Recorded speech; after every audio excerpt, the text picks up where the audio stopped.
SMT Nation, we back. Nation, we're going to be talking about US Cellular here in today's video, but I'm going to explain their place within the industry and what I think their destiny is, because some things just don't look very good, and it's going to be a very difficult uphill battle.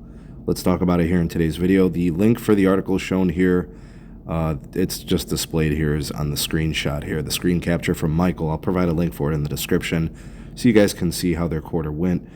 So that'll be down there. Ways to support us can be found there as well. Please do like and share this video. Subscribe if you're new here. And don't forget to turn on the bell notifications icon to never miss an upload from the SMT. All right, folks. So is the industry going to require a US Cellular that's much more competitive and stronger? I mean, you can make probably a pretty compelling argument that we need them. Even if they are a regional player, more competition is always going to be a better thing.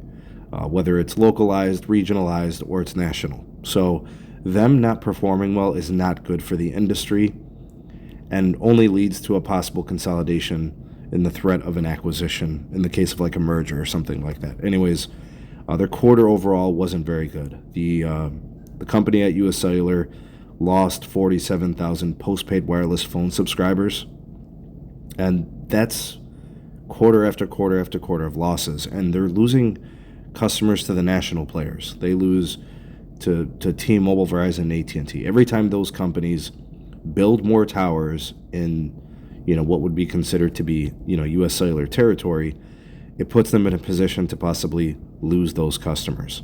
In fact, I think their churn rate has become quite high and quite excessive. I think their churn rate is at 1.03, right? That's a little high, compared to Verizon at 0.89 and T-Mobile at 0.86, and AT&T is staggering at 0.72. But they did improve the previous quarter churn, which was at 1.44, so that it's less bad, right? But still, they lag the major players. They also have some trouble with respect to the ACP program. They don't have a solution for that, right? Who knows what the destiny of those customers is. They're doing a nice job of building out C-band. From what I understand, people have been sharing, some nice upgrades and stuff like that. And I know they've been in the transition of, shuttering their old legacy technologies like CDMA and those types of things. So they're going through a lot of the same things the big players have been going through over the last couple of years.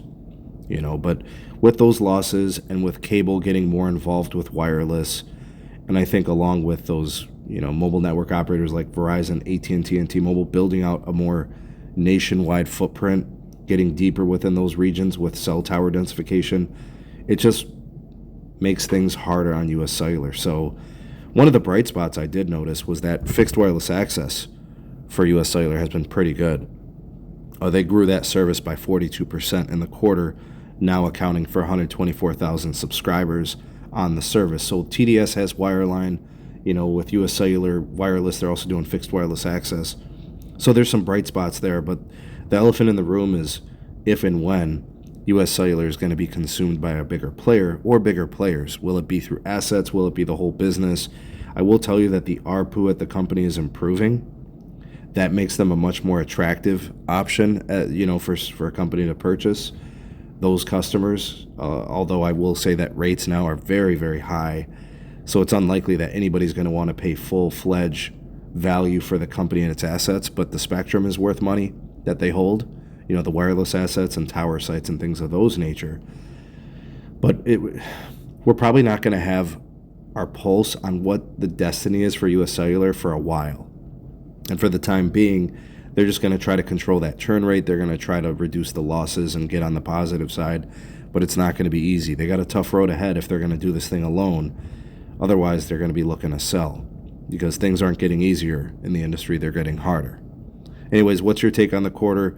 Who do you think, if any, would be in a position to want and take on the assets of them? I know people have been speculating T-Mobile. Do you guys think it's more or less likely now, given these last several quarters? Sound off in the comment section below. You'll have the voice of the people, the SMT Nation. Let your voice be heard.